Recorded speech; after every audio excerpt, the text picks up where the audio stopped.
Okay, so um, uh,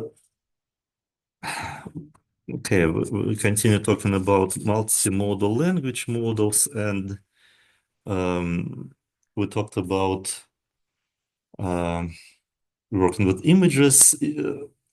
There are also large language models that work with video. For example, um, what's called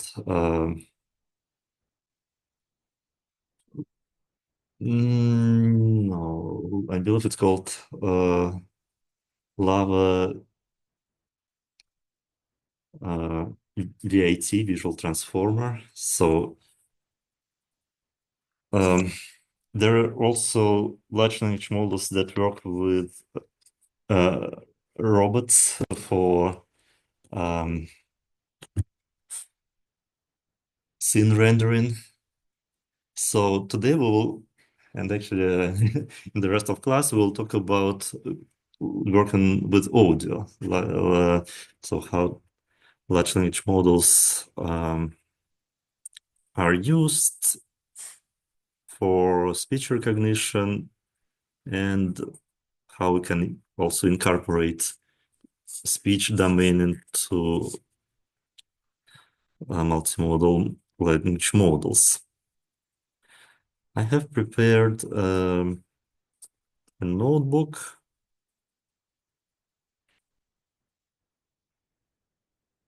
Okay. Oh, it's it's homework that I was grading this morning. Um,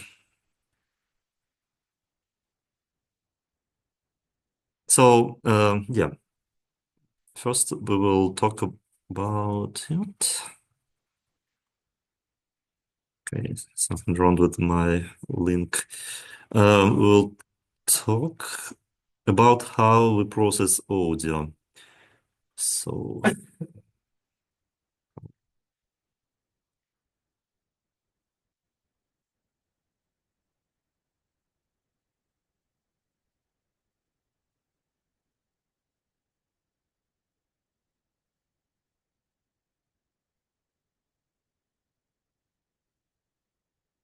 so for working with audio, we use Torch Audio. Um,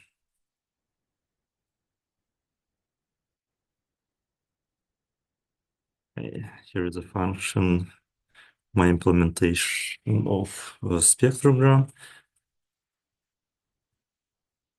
Uh,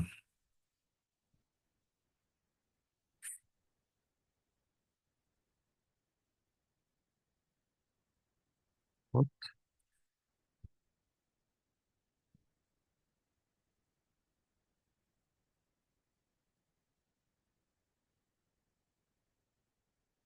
Mm, that's a valid character.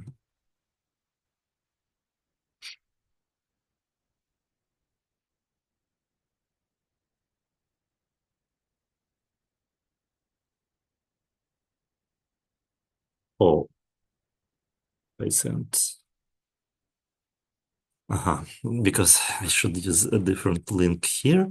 Okay, because yeah, when we upload data from Collab, we should use, okay, I indicate the link, but we should use raw link. Okay,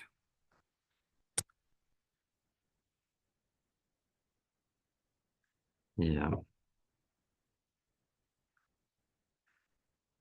then it will upload the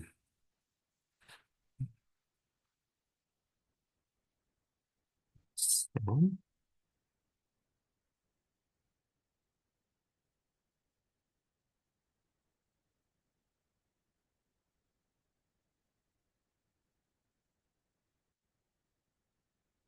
Okay, it kind of created the copy. Okay.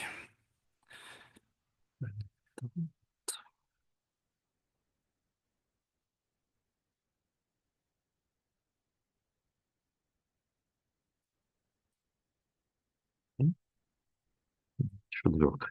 Yeah, so fine. But we don't need this file actually because Torch has a built-in implementation for spectrograms. It just, you know,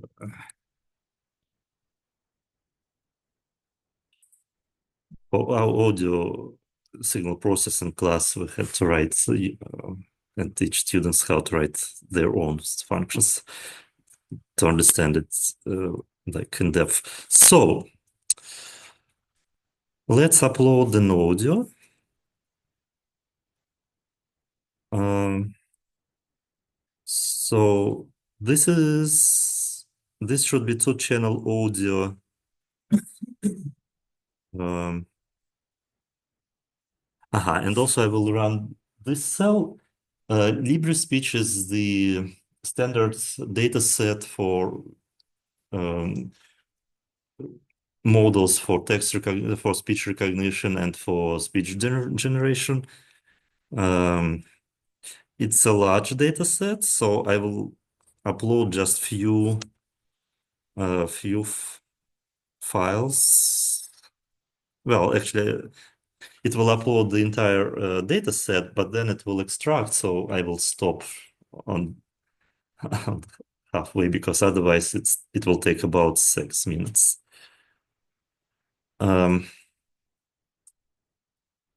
so LibreSpeech is the part of the project LibreVoice, where you can go to this project and you can actually volunteer to read some textbooks. Then they pass this information through speech recognition system, and if it recognizes well, then they put this audio with texts into so-called clean speech dataset, and the part where speech recognition system didn't work well, they um, put to the other. So yeah, stop running this. At least I will have some data in this folder, LibreSpeech.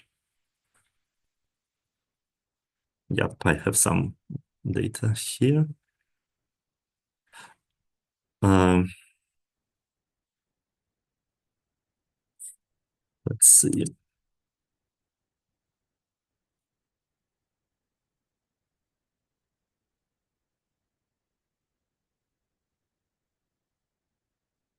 Yeah, it looks like I don't have this file because I didn't unzip all the files. Yes, so you can indicate the file name, just existing file name in your LibreSpeech. Um, let me.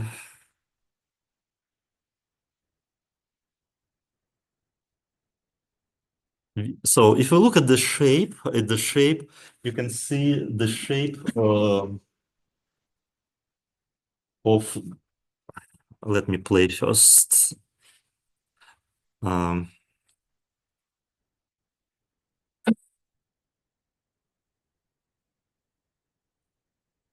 so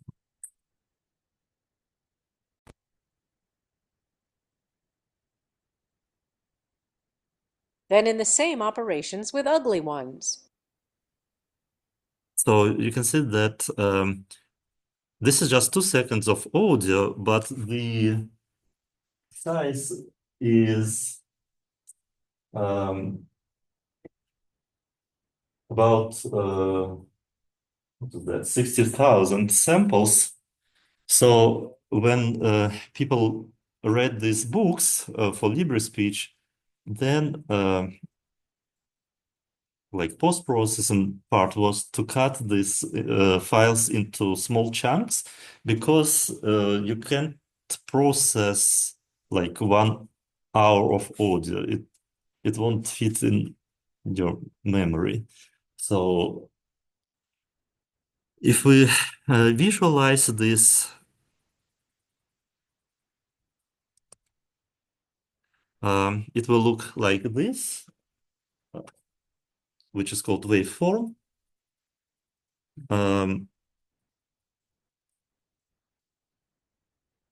Then in the same operations with ugly ones. So it just illustrates the magnitude, the amplitude of the energy of the pressure, air pressure that detects your microphone. And so this is the problem with audio data that so I should also say about sampling rate. This parameter here is called sampling rate. In this case, it's 22K. The CD quality sampling rate is 41K.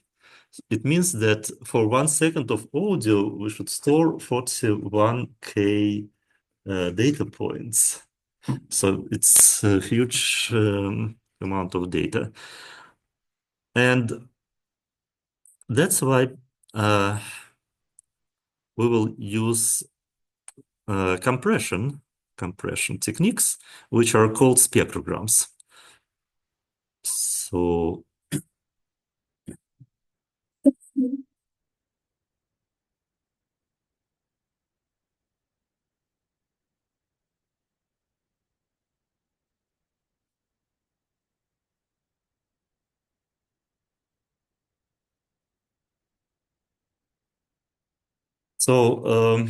the audio has two discretization dimensions. One is along the time, as I mentioned before, like if we have 16K sound quality, it means that we record 16K times the pressure in microphone, but there is also quantization along the amplitude, and the number of levels for the amplitude is called depth. For example, for the CD quality, we use 16-bit, so it means 2 power 16, very high number of levels in the discretization of the amplitude. So there is so-called Fourier theorem that says that arbitrary periodic function, you can represent as the series of cosine and sine functions with different amplitudes.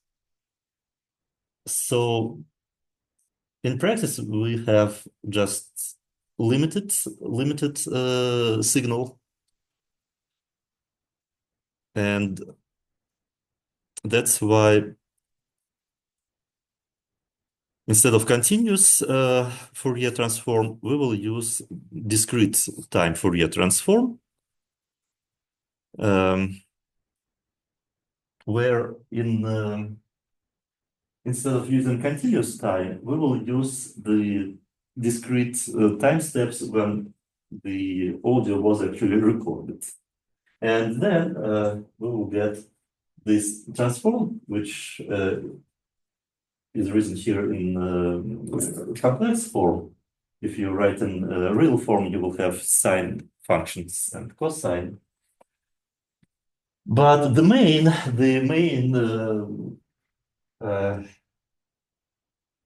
result of this transform is that for a chunk of audio, you can represent these amplitudes with another variables, x capital K, which corresponds to the frequency of the signal. So, for example, For example, here you can see a sinusoidal wave. Sinusoidal wave, it means that we just use one frequency. For example, for A, it's for 40 hertz. So if we use a generator to generate just a simple sinusoidal waveform, after Fourier transform, you will get only one coefficient different from zero. And this coefficient will correspond to the frequency of this sinusoidal waveform. So the idea of Fourier transform is representing of your signal as the sum of sinusoidal waveforms for specific frequencies. And if it's just one sinusoidal waveform, we will have only one frequency. Well, this plot is symmetric, so that's why you can see two peaks, but if we use just one half, it corresponds to only one frequency. And in practice, if we are interested in frequency in speech, for example, the duration of a phoneme is about 20 milliseconds. So it's just a small part of a second. So we will cut our signal by these windows. In this case, it's a rectangular window. In practice, we use windows with smooth transitions, like zeros on the sides instead of abrupt transitions. And the signal is cut into these small chunks with, well, in this case, it's triangle window, but in real life, it's typically kind of cosine window. And then to each chunk, we apply Fourier transform. So, for example, if the chunk here contained 4,000 samples, after applying Fourier transform, we will get also 4,000 numbers. But these numbers will be complex numbers, because in Fourier transform, we use complex number I. And if you apply inverse Fourier transform, then from the chunk of frequencies, you can get again chunk of waveforms. So let's look at this in practice.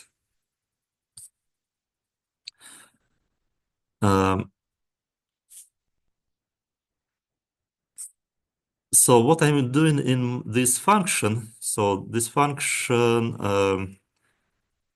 my Fourier transform,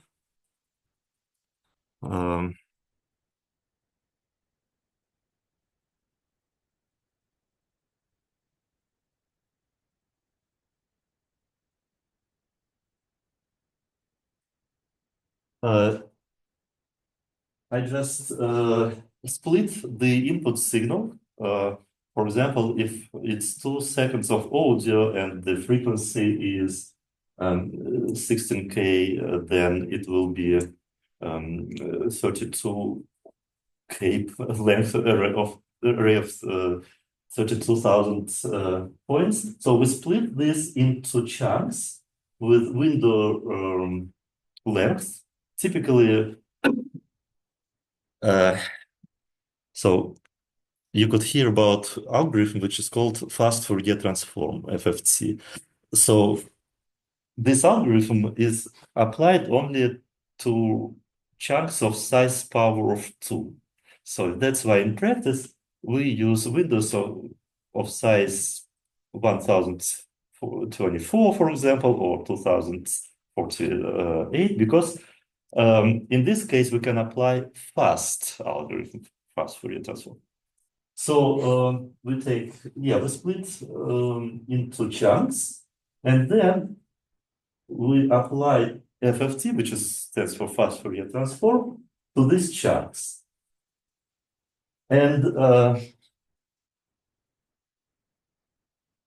if you want to get the audio signal back, then in inverse Fourier transform, you can apply IFFT. IFFT inverse Fourier transform to every chunk of audio, and then add them, concatenate them together. There is also extra step, the so-called Hop size, because we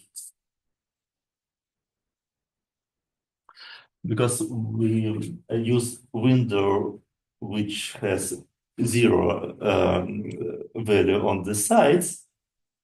We actually, there's theorem which overlap we should choose, and it's either 1/2 or either 1/4 of the signal length. So we use also overlap. So when we add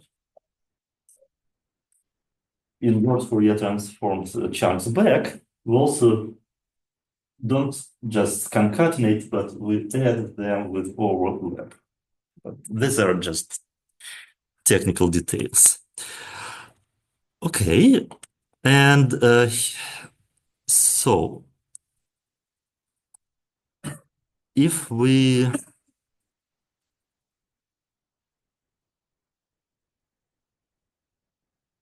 this is example of Windows, and this is the Fourier transform for this sinusoidal waveform. So it's just one peak that stands for the frequency.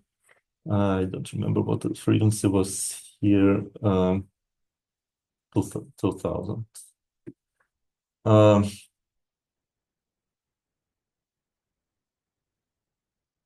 And yeah, the main parameters are the window size, or it's also the same as the number of Fourier frequencies, and it's typically power of 2. The hop size, the overlap size, and so in this case, I'm using this window size 1024, but it depends on the sampling rate, because, for example, in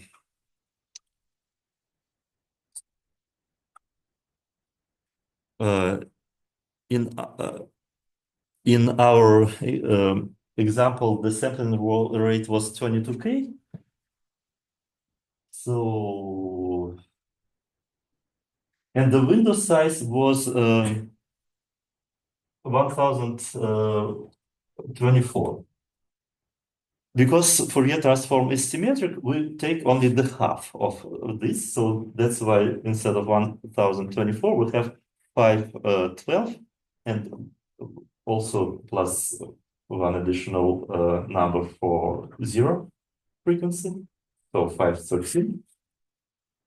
And also the second number,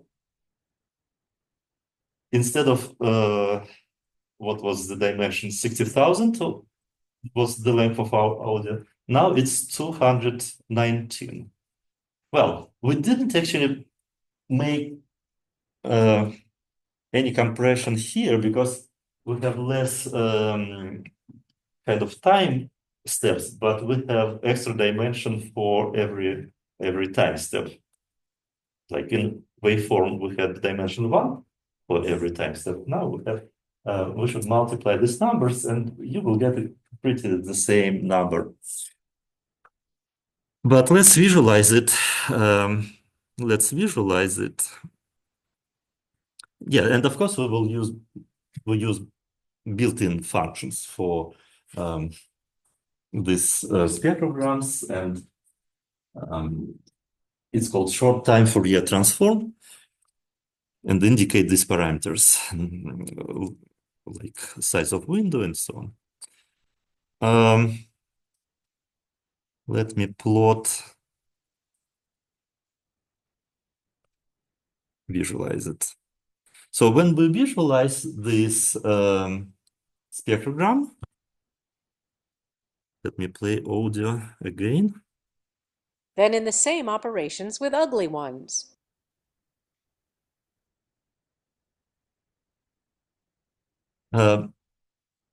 Because every column of this matrix now represents the frequency domain.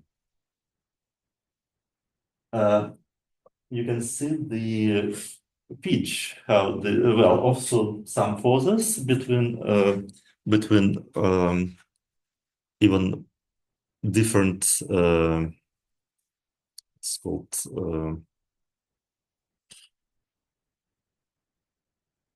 what's called the chunk of word syllables, between syllables. Yes, thank you, Justin. Yes, so on the spectrum you can see this kind of silence regions that corresponds to the pauses between words, but also between syllables. So yeah, let's maybe listen again. Then in the same operations with ugly ones. So what I could notice is just the ugly ones was a little bit higher, and you can see this on this spectrogram. But if you listen more examples, you will be able also to understand the syllables from from this representation. So, but the frequency range for now is half of 22K, so it's about 11 kilohertz. Do you know what is the typical range in hertz of human voice?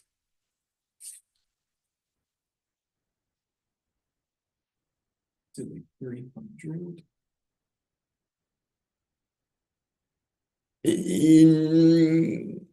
No, because the concert pitch A of the first octave is 440. So of course some people speak well, at least the range uh,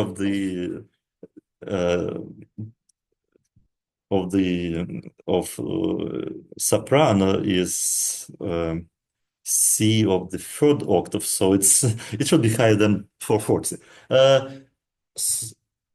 So typically it's so the range that human can hear is between 20 hertz in the bass and 20 kilohertz, 20,000, yeah, 20,000 hertz for the high pitch.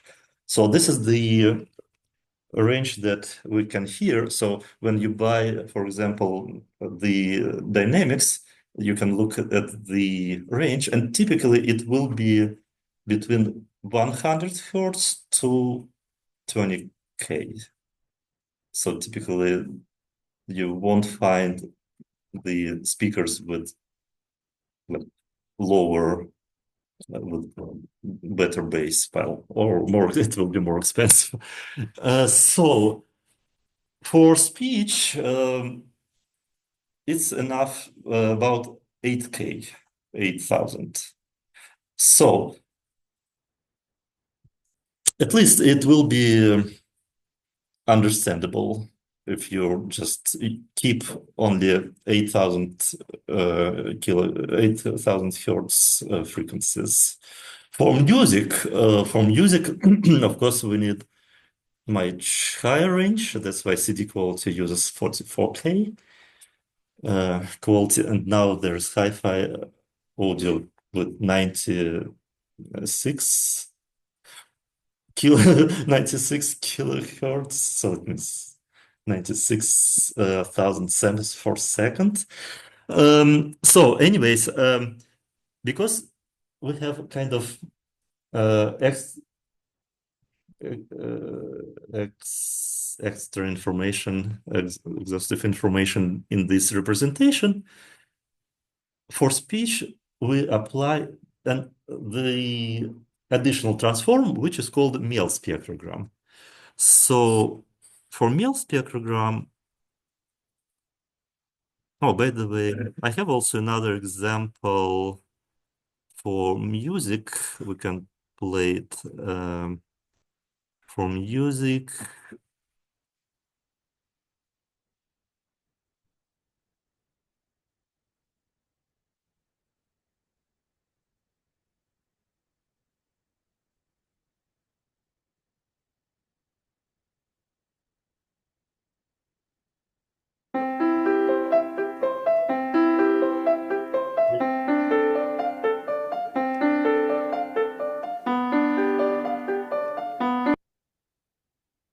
Um, so this representation is good for example, pitch detection for music or genre detection. So you can use this representation in neural networks as images, and for example, for instrument detection or genre detection and so on.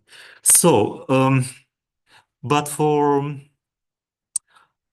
speech, we typically also add additional compression, which is called Mel spectrogram.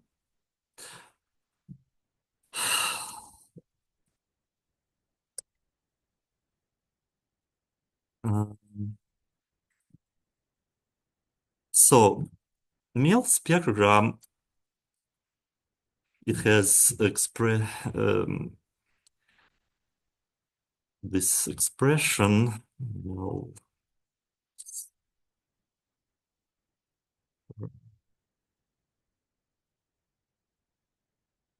um,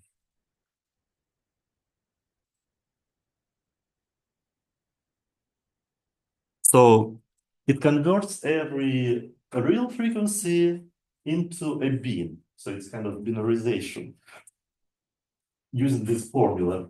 And log, they use log because it's kind of um, perceptual thing. We can hear better difference in low frequencies between different notes than in high frequencies. So it means that we can compress more information in high pitch and keep more detailed information in low range. So it looks, this transformation looks as follows. So we have a, so we have here, for example, 500 frequencies in our normal frequency domain, and we want to compress them, in my case, into 80 bins. So, and this is the curve which is used for compression. So it means that low frequency will have more narrow bins, and high frequencies, like all this range, will be mapped in one bin. Well, they will compress more. And now we will actually get the compression, because when we applied spectrogram, we didn't actually decrease amount of data. But after applying Mel spectrogram, now instead of the tensor of shape 13 times 200, we will have 80 times 200. And all the models, neural network models for speech, are working on Mel spectrographs. So I just wanted to introduce this so you understand how the data is processed, prepared for training. Okay, Now we can move to the speech recognition. Um,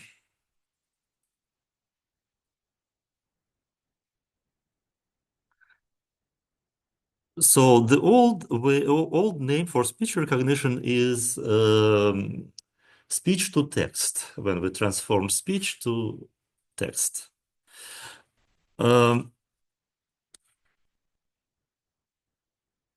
But currently it's called ASR, automatic speech recognition. And this is the task, how to transform speech, which is represented as a waveform, into text.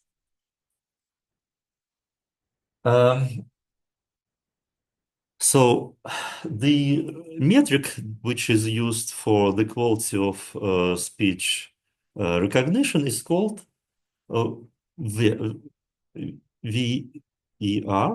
the word error rate.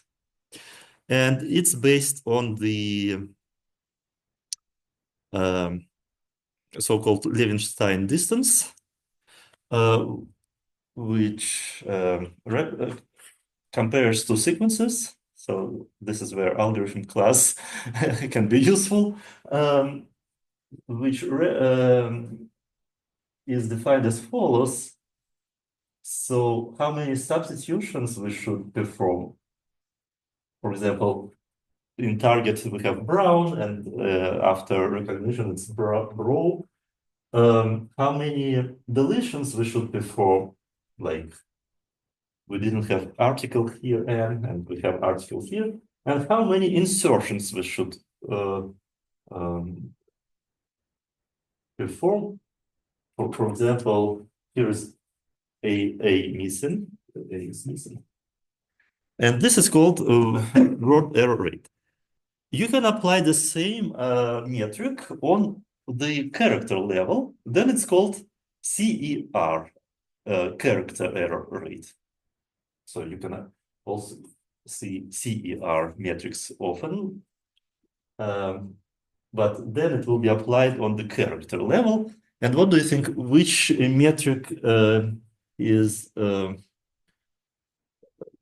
more difficult to improve, the character error rate or the word error rate? What do you think? Which metric is better? The character error rate, when we try to count the number of insertions and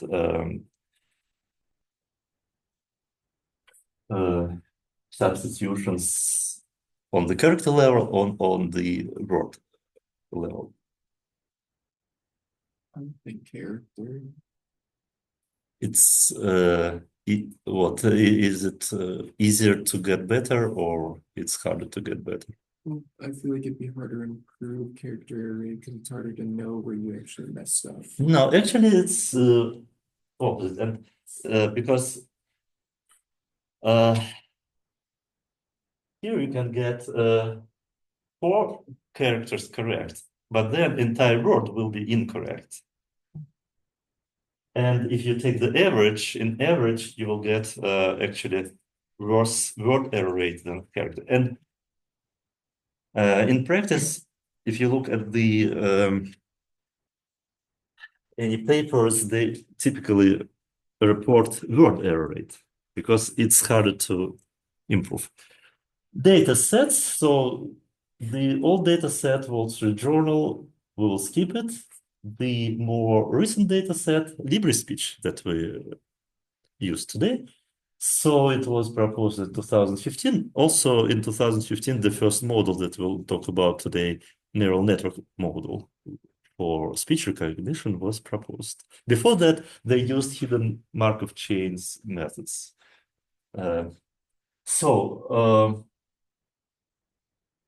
Non-neural network approach. Yeah, as I mentioned, this data set contains 2 parts, clean and other. And current models, so this is the human performance on speech recognition from this data set, word error rate. And this is the current performance of the model. And this model actually is a very large model. It's called Whisper. And very large in speech, by very large, we mean 1 billion parameters. Very large model. This. Yeah,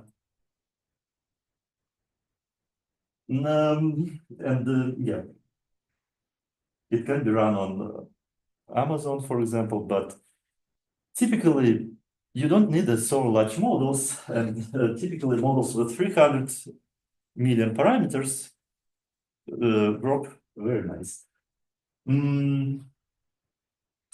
Yeah, so it depends also for how many hours you train. You can train a nice model even on 8 hours of speech. So you don't force a person to read books over months. It's enough just to read for it's not here. Okay, it's just a data set. But if you want to train a good speech recognition system, it's enough. Very good recognition, like in production, it's enough 20 hours of speech, just 20 hours. And here they have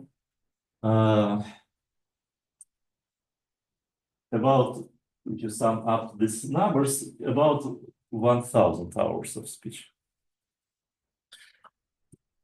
Okay, so we have 3 minutes left. Another data set is called Mozilla, and it contains multi-languages. You can go to this project, Common Voice it's called, and read texts on different languages. So yeah, you can see that for now it contains more than 100 languages. LibreSpeech uses only English. So our task is to extract the text from waveform. If you look at this spectrogram, which is MEL spectrogram, but that we know now, we can detect the boundaries of individual words. And you can build another model, which is called VAD, voice activity detection, which will actually detect just the boundaries, begin and end of the word, but how to translate the word itself. And yeah, let's take the very simple approach, neural network approach. Our last slide for today. So, and we will use just classification, softmax. For every chunk of audio that we applied our Fourier transform to, we will apply a neural network that will, so here you can think about characters that will classify the character, predict the character. And then you can take the argmax, for example. Of course, it's better to use beam search. And every time step will predict a character, but maybe different time steps will predict the same character. So like in this example, we have several characters H and L. Yeah, here's the example with, so we have the alphabet, and then we have the softmax, and we have high probabilities. And if we return the maximum probability, we will get the character.